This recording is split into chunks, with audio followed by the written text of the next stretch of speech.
Good morning, student. Myself, Kishan Kumar Nirwan from Government Polytechnic College, Chittorgarh, lecturer in mechanical engineering department.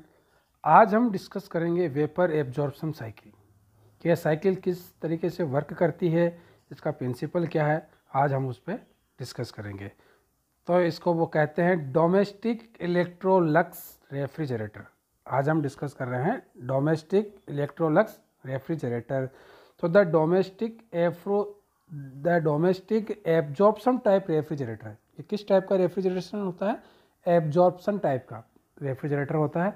Was develop from an invention by Carl Munters and Baltzar von Platen. ये दो वैज्ञानिक थे, Munter and प्लेटन। इन दोनों ने इसकी खोज की थी, इसीलिए इस सिस्टम को मंटर्स प्लेटन सिस्टम भी कहते हैं। तो इसको हम इलेक्ट्रोलक्स रेफ्रिजरेटर भी कहते हैं। यह एक एब्जॉर्प्शन टाइप का रेफ्रिजरेटर होता है और इस सिस्टम की जो खोज है वो मंटर एंड प्लेटन ने की थी, इसीलिए इसको मंटर्स एंड प्लेटन सिस्टम भी कहते हैं। इस सिस्टम में 3 टाइप्स के फ्लूइड यूज होते हैं। 3 टाइप के फ्लूइड यूज होने की वजह से इसको 3 फ्लूइड एब्जॉर्प्शन सिस्टम भी कहा जाता है। इसीलिए यहाँ पे लिखा हुआ है कि this type of refrigerator is also called 3 fluid absorption system. The 3 fluids use in this system are ammonia, hydrogen and water. इस सिस्टम में 3 फ्लूइड यूज होते हैं, इसीलिए इसको 3 फ्लूइड एब्जॉर्प्शन सिस्टम कहते हैं। और वो 3 फ्लूइड कौन कौन से हैं? Ammonia, hydrogen and water. Ammonia आपका मेन रेफ्रिजरेंट्स होता है। हाइड्रोजन जो अमोनिया के अंदर तो घुलनशील होता है, सोल्यूबल होता है, बट वाटर में ये सोल्यूबल नहीं होता है। और ये इवोपरेशन जो रेट होती है, वेपर इवोपरेशन रेट को इंक्रीज करता है इन इवोपरेटर। ओके।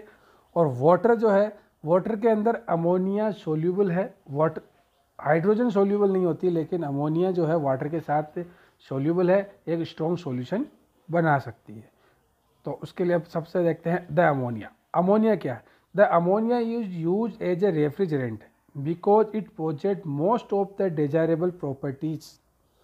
जो एक रेफ्रिजरेंट में जो प्रॉपर्टीज होनी चाहिए वो सारी ही प्रॉपर्टी, जो मोस्टली जो प्रॉपर्टीज है वो अमोनिया रखता है, इसीलिए इसको एज ए मेन रेफ्रिजरेंट हम यूज लेते हैं। थ्रोट इट इज टॉक्सिक, ये टॉक्सिक होता है, and not otherwise preferred in domestic appliance. जो डोमेस्टिक उपकरण है उनके अंदर हम इनको यूज नहीं लेते हैं generally, but it is a very safe in this system. But ये इस सिस्टम के अंदर बहुत ही सेफ होता है due to absence of any moving part in the system. इस पूरे सिस्टम में क्या होता है? पंप और कंप्रेसर दोनों ही काम में नहीं लिए जाते हैं। इस पूरे सिस्टम में पंप और आपके कंप्रेसर दोनों ही जो आपके मूविंग पार्ट है वो काम में नहीं लिए जाते हैं। तो इन दोनों ही मूविंग पार्ट की एब्सेंस में ये एक सेफ रेफ्रिजरेंट्स माना गया है। अदरवाइज ये टॉक्सिक होता है और जनरली हम जो डोमेस्टिक उपकरण है उनमें काम में नहीं लेते हैं, बट यहाँ पर जो कोई मूविंग पार्ट नहीं होने की वजह से ये एक सेफ है और इसे हम ये काम में लेते हैं। There is the least chance of any leakage. कोई भी मूविंग पार्ट नहीं होने से इसके लीकेज होने की जो संभावना है वो नहीं होती, न के बराबर होती है। उसके बाद देखते हैं हम हाइड्रोजन का क्या रोल होता है इसमें। The hydrogen being the lightest gas, hydrogen जो है बहुत ही लाइट गैस होती है, is use to increase the rate of evaporation. इसका यूज जो है इवोपरेटर के अंदर हम इवोपरेशन की रेट को इंक्रीज करने के लिए किया जाता है। क्यों? क्योंकि the lighter the gas faster is the evaporation. जितनी गैस लाइट होगी उतना ही उसका फास्ट इवोपरेशन होता है। ओके। तो उसके आगे आप देखते हैं of the liquid ammonia passing through the evaporator. जब आपके पास लिक्विड अमोनिया जब इवोपरेटर के अंदर पासिंग होती है तो उसमें इवोपरेटर में ही हाइड्रोजन गैस भी उपस्थित होती है, तो दोनों ही मिलकर के कांस्टेंट टेम्परेचर भी मेंटेन रखते हैं पूरे सिस्टम के दौरान। जो आपका पूरे टेम्परेचर, यहाँ पर टेम्परेचर नहीं है, पूरे सिस्टम में जो प्रेशर है वो कांस्टेंट रहता है। पूरे सिस्टम के दौरान जो आपका प्रेशर जो है वो कांस्टेंट भी बनाए रखने के लिए भी हम हाइड्रोजन का यूज लेते हैं। तो इससे कि इवोपरेटर में क्या होता है कि जब अमोनिया आती है और इस साथ में हाइड्रोजन, तो ये दोनों ही मिला करके दोनों का पार्शियल प्रेशर का ऐड होकर के ये कांस्टेंट प्रेशर भी मेंटेन करते हैं।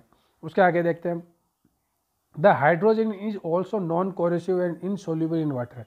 इनकोरोसिव होती है, जंगरोधी होती है हाइड्रोजन, और जल के अंदर यानी पानी के अंदर ये सोल्यूबल नहीं होती है, दोनों ही पृथक पृथक होती है। This is use in low pressure side of the system. इसका यूज हम सिर्फ और सिर्फ लो प्रेशर साइड यानी कि इवोपरेटर के यहीं पर ही करते हैं हम। उससे हाई प्रेशर रेंज यानी कंडेंसर साइड में हम हाइड्रोजन का यूज नहीं करते हैं।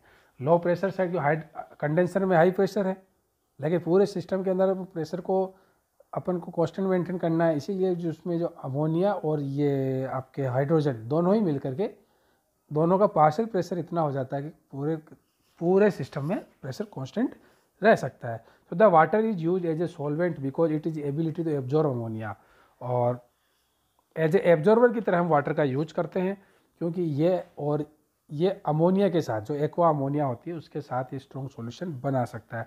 उसके बाद हम इसका प्रिंसिपल देखते हैं किस तरीके से इसके अंदर आपके ना तो कंप्रेसर यूज हो रहा है ना कंडेंसर यूज हो रहा है। अब देखिए इसमें किस तरीके से हम यूज करते हैं। तो आप देखते हैं कि यहाँ पर ये देखिए, आप कंडेंसर से आपके अमोनिया आ रही है, ये आपके इवोपरेटर है। कंडेंसर से अमोनिया आती है इन लिक्विड फॉर्म, देखा यहाँ पे लिखा हुआ NH3 in liquid, NH3 in liquid.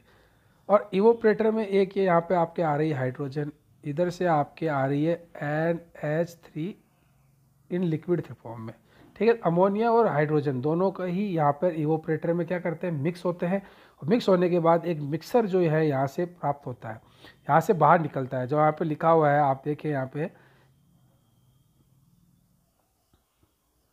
यहाँ पे कहा हुआ है NH3 प्लस हाइड्रोजन मिक्सर।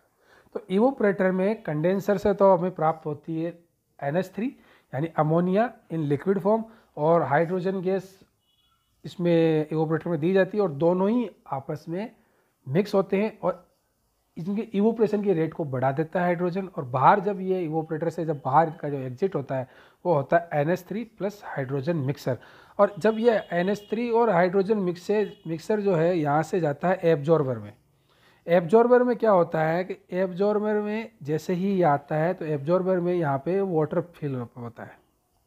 जैसे ही ये NH3 प्लस हाइड्रोजन का मिक्सर इसमें आता है तो ये स्ट्रोंगली जो NH3 है आपका अमोनिया है वो वाटर में स्ट्रोंगली सोल्यूबल होता है, और आते ही ये क्या करता है इसके साथ एक स्ट्रॉन्ग सॉल्यूशन बना लेता है आपके वाटर के साथ। लेकिन जो हाइड्रोजन गैस है वो फ्री हो जाती है, और लाइट होने की वजह से ये हाइड्रोजन गैस क्या है अबव साइड में आ जाती है, और अबव साइड से इसी गैस को वापस से भेज दिया जाता है इवोपरेटर में। तो आप यहाँ पे देखें कि ये गैस को जो हाइड्रोजन गैस है अबव साइड से इसमें वापस भेज दिया गया है इवोपरेटर में।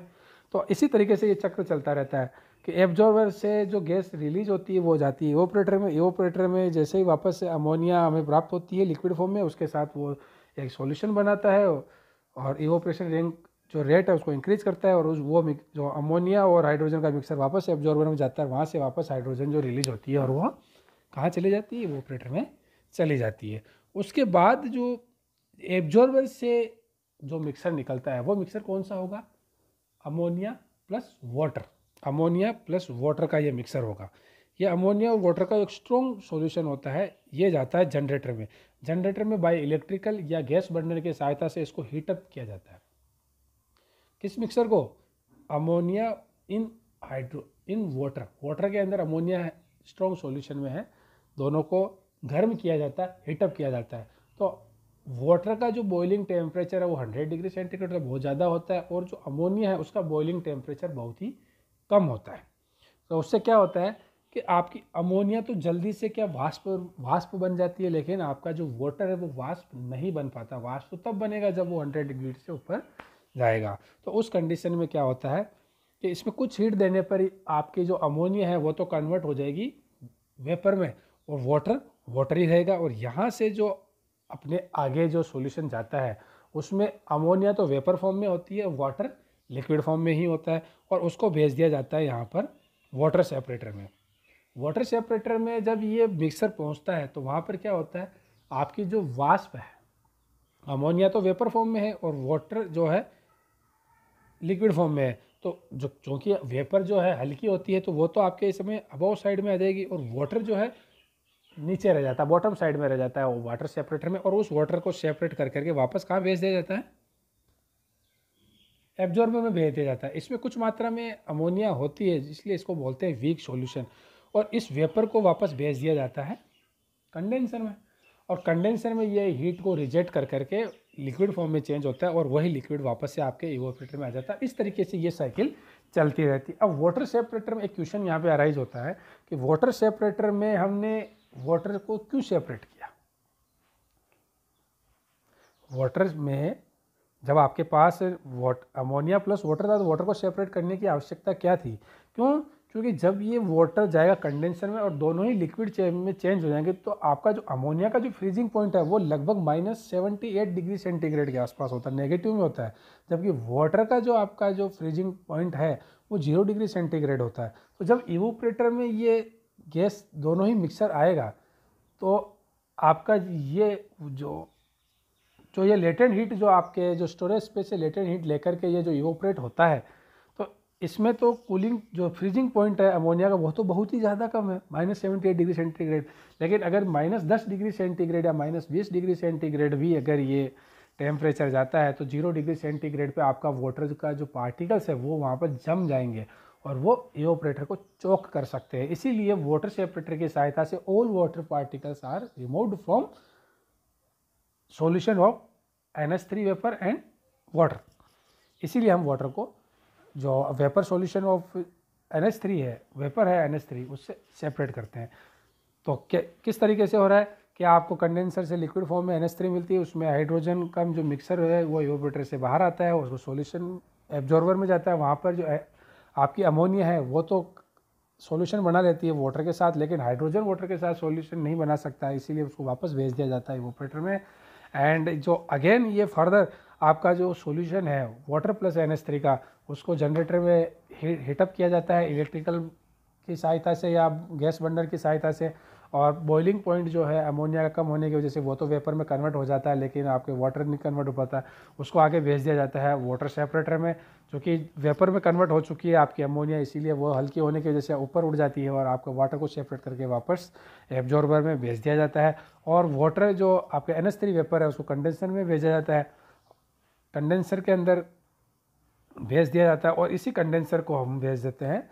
कंडेंसर में क्या होता है, हीट रिमूवल प्रोसेस होता है, और आपके जो NH3 वेपर है वो कन्वर्ट हो जाती है NH3 लिक्विड में और वो वापस चली जाती है इवोपरेटर में। इस तरीके से ये प्रोसेस चलता रहता है। ये आपका प्रिंसिपल था। तो इस प्रिंसिपल आपका क्या था कि the principle involve make use of the properties of the gas vapour mixer. Gas और वेपर जो मिक्सर है, डाल्टन का जो रोल, पार्शियल प्रेशर जो रोल है उसका ये यूज करते हैं।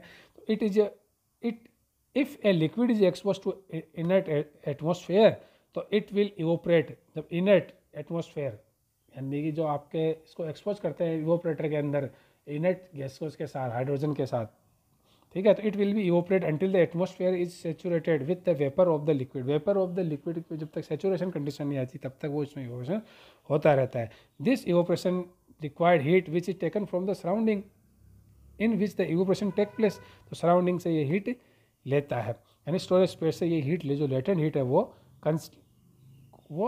आपको एक्सट्रैक्ट कर लेता है और इस तरह से कूलिंग इफेक्ट प्राप्त होता है। तो एक cooling effect is thus produce. इस तरीके से हम कूलिंग इफेक्ट को प्रोड्यूस करते हैं। तो the partial pressure of the refrigerator vapour in this case ammonia must be low in the evaporator में लो होता है, and higher in the condenser. Condenser में हायर होता है, लोअर जो इवोपरेटर में होता है। But the total pressure throughout the circuit must be constant. पूरे सिस्टम के अंदर जो आपका प्रेशर है वो कॉन्स्टेंट होता है। इसीलिए हम हाइड्रोजन का यूज करते हैं ताकि पार्शियल प्रेशर ऑफ अमोनिया और पार्शियल प्रेशर ऑफ हाइड्रोजन मिलकर के दोनों ही प्रेशर को जो कांस्टेंट मेंटेन कर सके। A higher in the condenser to the total pressure throughout the circuit must be constant so that the only movement of the working fluid is by the convection current। Convection के कारण ही इसमें जो fluid का है movement होता है। Thus partial pressure of the ammonia is kept low in the requisite part of the circuit by concentrating hydrogen in those part।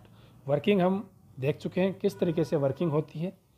उसके बाद हम देखते हैं कि role of the hydrogen. Hydrogen का रोल क्या है, तो हमने देखा था ये इंक्रीज करता है इवोपरेशन रेट को, और ये वाटर के साथ तो सोल्यूबल नहीं होता है, लेकिन ये अमोनिया के साथ सोल्यूबल होता है। तो by the presence of hydrogen it is possible to maintain uniform total pressure throughout the system and the same time permit the refrigerator to evaporate at the low temperature. Low temperature पर भी ये evaporate में मदद करता है। In the evaporator corresponding to its partial pressure, इसी इसकी partial pressure पर इसको इवोपरेट करने में मदद करता है। थस द कंडेंसर, क्योंकि हाइड्रोजन की सहायता से इजीली आपका जो अमोनिया है वो इवोपरेट हो पाता है उसके पार्शियल प्रेशर पर, लो पार्शियल प्रेशर पर भी। Thus the condenser and the evaporator pressure of the refrigerant are maintained as below. तो in the condenser only ammonia is present and thus the total pressure is the corresponding condensing pressure. और in the evaporator hydrogen and ammonia are present, so their relative masses are adjusted such that the partial pressure of the ammonia is the required evaporator pressure। ठीक है, तो there are achieved without the use of pump and valve. कोई भी use बिना किसी pump और valve के हम इसको यूज, जो प्रेशर जो मेंटेन करना होता है वो हम अचीव करते हैं। उसके बाद हम देखते हैं कि इसके एडवांटेज क्या क्या है और डिसएडवांटेज क्या क्या है। जो डोमेस्टिक इलेक्ट्रोलक्स आपके रेफ्रिजरेटर है उसका एडवांटेज क्या है। नो पंप और कंप्रेसर इज रिक्वायर्ड, इसमें पंप और जो कंप्रेसर है वो रिक्वायरमेंट नहीं होती है, कोई मूविंग पार्ट्स नहीं होते हैं इसके अंदर, तो ये नॉइज़ फ्री हो जाता है। No mechanical trouble, maintenance cost is low, कोई मैकेनिकल ट्रबल्स इसमें नहीं होती है और मेंटेनेंस कॉस्ट बहुत ही लो होती है। नो लुब्रिकेशन प्रॉब्लम, कोई भी लुब्रिकेशन इसमें प्रॉब्लम नहीं होती क्योंकि इसमें कंप्रेसर यूज़ नहीं हो रहा, कोई वियर एंड टीयर भी इसमें नहीं होती है। कंप्लीटली लीक प्रूफ होता है क्योंकि मूविंग पार्ट्स है ही नहीं तो कहाँ से लीक होगी।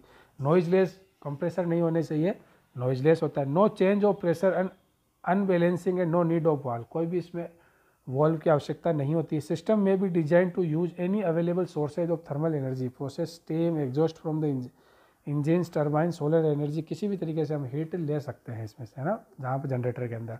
Easy control, simplify controlling heat input, controlling भी ईजी होती है और हीट इनपुट करना भी बहुत ही ईजी होता है। इलेक्ट्रिकल की सहायता से, गैस बर्नर की सहायता से किसी भी तरीके से इसमें हीट दी जा सकती है। इसमें डिसएडवांटेज क्या क्या होता है। एक तो आपके COP वेरी लो और इसका जो कंस्ट्रक्शन है वो कॉम्प्लिकेटेड होता है, COP बहुत ही कम होती है। और the major disadvantage of this type of refrigerators are that if it is spoiled once, इसमें से अगर कोई भी एक, जैसे आपका इवोपरेटर हुआ, एब्जॉर्बर हुआ, कंडेंसर, कोई भी एक अगर ख़राब हो जाता है तो it can not be repaired and has to be replaced fully, और पूरे सिस्टम को हमें रिप्लेस्ड करना होता है, किसी एक पार्ट को हम रिपेयर नहीं कर सकते हैं। तो thank you so much students. ये किस तरीके से आपका डोमेस्टिक इलेक्ट्रोलक्स जो रेफ्रिजरेटर है वर्क करता है, इसकी प्रिंसिपल आपको समझ में आई होगी। Thank you.